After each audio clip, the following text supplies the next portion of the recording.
Et bonjour. Je sais pas si je vous ai déjà rencontré. Un petit million de bon matin. Merci. Un pour mademoiselle aussi. Alors moi je fais des vidéos YouTube, je suis youtubeur. Et je viens voir les jeunes un petit peu. Ouais. Vous connaissez YouTube j'imagine. Ouais. Donc moi la grande question que je pose aux jeunes, c'est j'ai remarqué qu'on parlait de tout et de rien.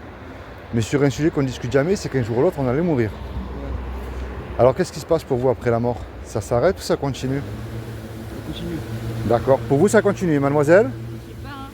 Vous êtes de quelle croyance, si c'est pas indiscret? Chrétien. Chrétien comme moi. Chrétienne aussi, d'accord. Alors vous ça continue et vous en tant que chrétienne ça s'arrête, il n'y a plus rien. Non, c'est toujours. D'accord. Alors comment vous savez si ça continue? Sur quoi est-ce que vous vous basez par exemple? Parce que vous êtes chrétiens tous les deux. Ouais. Sur quoi est-ce que vous vous basez par exemple? Pour savoir que vous avez la vie éternelle. C'est-à-dire, c'est quoi on se base en mode le paradis et tout. Ouais. Vous y croyez ou pas?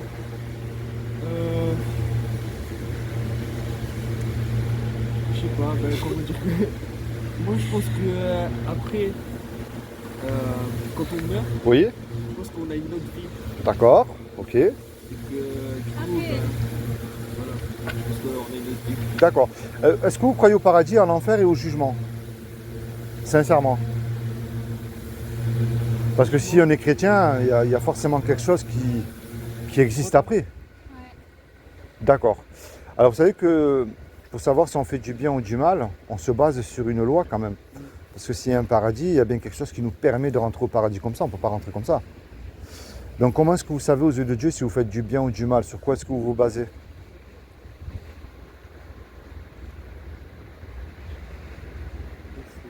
Ah ouais, c'est une question qu'on ne vous a jamais posée ça. En fait, on se base sur une loi qui est les 10 commandements. Et cette loi, elle définit aux yeux de Dieu si on est quelqu'un de bien ou pas. Bon, si vous êtes chrétien, vous croyez en Dieu quand même. Alors, je ne vous juge absolument pas. Moi, j'ai cassé les 10. Hein. Si en avait 11e, je l'aurais cassé aussi. Hein. Et je ne remplis aucun bâtiment. Je suis ni témoin de Jéhovah, ni rien de tout ça. Si vous êtes dans une église, je ne critique pas, mais ce n'est pas mon but. Ça, c'est annoncé d'avance.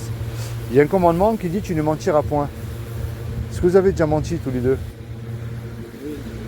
Quelqu'un qui dit qu'il n'a pas menti une fois, c'est un menteur. Hein. Il y en a un autre qui dit tu ne voleras point. Est-ce que vous avez déjà pris quelque chose qui n'était pas à vous, peu importe la valeur? Bah oui. Au moins télécharger une musique sur YouTube, ça vous est déjà arrivé. Il y en a un autre qui dit tu honoreras toujours tes parents. De toute façon, il y a un piège. Hein. Est-ce que vous êtes sûr que vous les avez toujours honorés? Est-ce que vous leur avez toujours obéi, par exemple? Jamais menti à vos parents? Non, les parents, non. Ah, la crise de l'adolescence, moi je l'ai déjà faite, donc ne croyez pas que je vais vous croire là. Les parents, non, je pense pas. Vous leur avez toujours obéi. Ouais. Toujours le plus. Bien sûr, clairement. Sérieux? Ah, vous êtes exceptionnel alors là, franchement. Il y en a un qui dit tu commettras point d'adultère. Vous n'êtes pas mariés tous les deux. Mais Jésus a dit quiconque a regardé un homme ou une femme avec de la convoitise, même une image interdite au moins de 18 ans, on a déjà commis un adultère dans notre cœur. Ça nous est arrivé au moins une fois. Oui. Bon. Et un dernier, un commandement qui dit tu mettras toujours Dieu en premier dans ton cœur. Mais j'ai remarqué avant que vous me donnez votre réponse, on essaye de mettre Dieu quand tout va mal. La prison, l'hôpital, la maladie, les soucis de la vie. Mais quand tout va bien, parce que si vous vivez tous les deux aujourd'hui là, c'est une grâce que Dieu vous accorde, c'est une faveur. Hein. Est-ce que vous le mettez tous les jours en premier dans votre cœur? Bon, j'imagine que vous êtes amoureux, ça va être un peu difficile là. Et ouais, donc, je ne suis pas allé jusqu'à 10. Hein. Avant que vous me donnez votre réponse, dans la Bible, parce que moi je me base sur la Bible, il y a écrit lorsqu'on casse un seul commandement aux yeux de Dieu. C'est comme si on les a tous cassés. Imaginez un Dieu tellement saint, même pour faire du bien, un mensonge, il ne supporte pas. Il a dit tu ne mentiras point. Alors je reviens avec vous sur la loi des 10 commandements, que je ne suis même pas allé jusqu'à 10. Hein. Est-ce qu'à ses yeux vous êtes coupable ou innocent là tous les deux? Eh ouais, comment on fait alors? C'est le paradis ou l'enfer là? C'est plus de l'autre côté. Hein. Et moi je veux pas que vous y allez. Parce que si je vous souhaite de vivre jusqu'à 120 ans, tout le bonheur du monde, hein, un compte en banque blindé, des enfants, la belle villa, la belle voiture. Mais la réalité, c'est que je ne peux pas vous garantir 5 minutes. Je ne vais pas rentrer dans les faits, mais regardez le petit Naël. Quand il est parti de chez lui, il ne savait pas qu'il n'allait pas rentrer. La mort peut frapper à tout moment. Et ça, c'est terrible hein, d'être de l'autre côté. Parce que là, il n'y a pas de purgatoire, il n'y a pas de repentance hein, dans la tombe. Ça, c'était la mauvaise nouvelle. J'ai commencé par la mauvaise nouvelle. Maintenant, est-ce que vous connaissez la bonne nouvelle? Est-ce que vous savez ce que Dieu a fait pour vous il y a 2000 ans, puisque vous êtes chrétien? Qu'est-ce qu'il aurait fait pour vous éviter d'y aller, justement en enfer? Et ouais. Et c'est ça qu'il a fait. Il y a 2000 ans, comme il n'a trouvé personne de parfait sur terre, ni un pape, ni un saint, ni qui vous voulez-vous, hein, eh ben, il s'est habillé avec un corps, il a pris cette forme humaine, qui est Jésus le Christ. Et mais moi je parle du vrai, celui de la Bible, puisque tout le monde a le sien aujourd'hui. Hein. Et il a dit quiconque croit. Il n'a pas dit de faire, il a dit de croire que Jésus est le Fils de Dieu, qu'il est ressuscité du royaume des morts le troisième jour, il aura la vie éternelle à mes côtés. Il n'a pas dit d'allumer des cierges, de prier Marie, de faire des croisades ou des études de théologie. Il a dit de croire. Mais le problème de croire, ça ne suffit pas. Parce qu'il y a encore écrit dans la Bible, tu fais bien de croire en Dieu, parce que les démons, ils y croient. Et eux, ils tremblent, hein, par contre. On va dire de ce côté-là, ils sont beaucoup plus humbles que nous. Alors moi, le but de ma démarche envers vous, je ne remplis aucun bâtiment. Si vous y allez, ça c'est votre choix, vous. Est-ce que vous savez ce qu'il faut faire encore? Parce que de croire, ça ne suffit pas non plus. Est-ce que vous savez ce qu'il faut faire avec votre marche chrétienne? Prier, mais il n'y a pas que ça. La clé, c'est la repentance. Est-ce que vous savez ce que ça veut dire, la repentance? La repentance, alors, il faut arrêter de mentir et de faire tout ça. Si vous mentez, vous savez que la conscience vous le dit. Parce que croire en Jésus et continuer à vivre comme monsieur et madame tout le monde, ça ne suffit pas. Je ne dis pas qu'il faut rentrer dans les ordres, hein. Non, non, non. C'est que vous vous repentez de vos péchés et avec foi. Et en fait, c'est la foi qui déclenche tout. C'est pas croire aveuglément, c'est la foi. Et vous vous tenez vers Dieu et vous lui dites, ben, si vous êtes en couple, vous mettez Jésus dans votre couple. Vous êtes étudiant, vous mettez Jésus dans vos études. C'est ça qu'il demande. Imaginez là, tous les trois, on va braquer le restaurant qui est derrière. On se fait serrer, on passe devant le tribunal. Et le juge, il nous dit à tous les trois, je vous laisse le choix.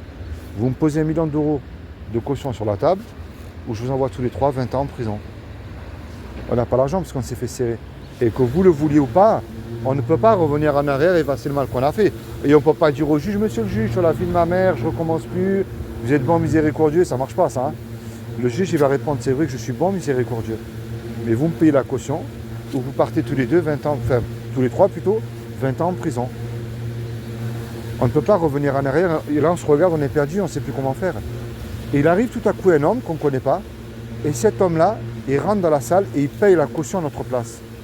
Il ne nous connaît pas, mais par amour, il le fait. Le juge, il est satisfait, il nous libère. Mais imaginez-vous dans le film, là, cet homme qui a payé la caution, il se présente maintenant en retour devant vous, là. Qu'est-ce que vous allez lui dire à cet homme-là, sincèrement? Au moins le remercier. Vous n'allez pas les cracher dessus et tourner le dos.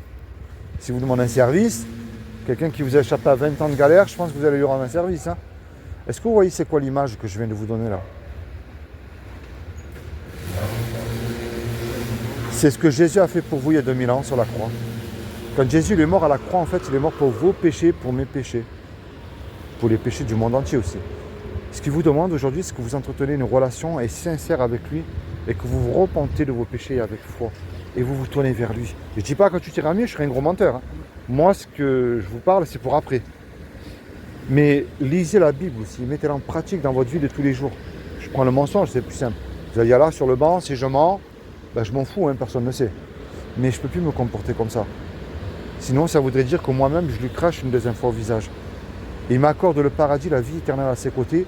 Je décide non seulement de ne pas mentir, et en plus de le suivre. Et peu importe ce que ça me coûte, ben je sais que lui, derrière, il va me bénir parce que j'ai décidé de lui obéir et de le suivre. Vous voyez, croire, c'est bien. Mais avoir la foi et lui obéir, ça, c'est autre chose. Vous voyez? Est-ce que vous avez une Bible à vous personnelle, tous les deux? Il faut lire la Bible, c'est important. Ne prenez pas pour argent comptant ce que je vous dis, mais la Bible, il faut la lire aussi.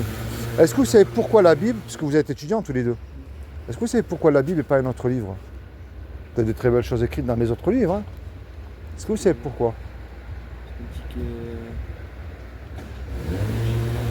Alors la Bible, c'est un livre historique que vous allez retrouver à travers l'histoire et l'archéologie, c'est une science. Vous prenez quand même Abraham, Noé, Moïse, les apôtres, ils ont quand même existé, on ne peut pas le nier ça aussi. Mais ce qu'il n'y a dans aucun livre, et là je mets sur le point religieux, c'est des prophéties accomplies à la lettre. Vous avez la chute de l'Irak de Saddam Hussein qui est prophétisée par le prophète Ésaïe et le prophète Jérémie dans l'Ancien Testament. Il y a d'autres prophéties qu'on peut prouver scientifiquement, qui se sont passées et qui s'accomplissent encore là aujourd'hui. Vous voyez, c'est pas je crois aveuglément parce qu'on me dit de croire. Je crois quand même avec des faits. Vous voyez? Alors là, s'il y aurait une seule fausse prophétie, pouf, tout le château de cartes y tomberait. Il n'y en a eu aucune. Mais ce qu'il y a de terrible aussi, c'est que, je termine avec ça, c'est que Dieu vous a donné la liberté à tous les deux. qui est à la fois merveilleuse mais dangereuse. C'est-à-dire de l'aimer, de le suivre ou pas. Mais puisqu'on vient de se rencontrer là tous les trois, vous ne pourrez pas dire, moi Seigneur, excuse-moi, je n'avais pas entendu. Est-ce que vous voulez une Bible gratuitement? Vous n'avez rien à me donner, c'est gratuit. Hein, ben, je vais faire cadeau d'une Bible, comme ça vous l'aurez. Et je termine avec ça. Est-ce que vous sauteriez d'un avion sans parachute et en plein vol? En quoi? Est-ce que vous sauteriez d'un avion sans parachute mais en plein vol, hein? Non, c'est pas ça. Bah, avec un parachute, de toute manière, je ne le ferai pas, moi. Mais on ne se connaît pas tous les trois. Et un jour, on va faire le grand saut dans la mort. Mais est-ce que Jésus ne serait pas votre parachute par hasard? Que si vous le confessez de votre bouche qu'il est votre sauveur et Seigneur, sauveur, c'est l'histoire du braquage. Celui qui a payé la caution, c'est Jésus pour la croix. Seigneur, c'est un peu plus compliqué puisqu'on reste humain avant tout. Je vous ai expliqué par rapport au mensonge. Il faut que vous lisiez la Bible. Alors je vais vous la donner, comme ça vous la lirez, et mettez-la en pratique.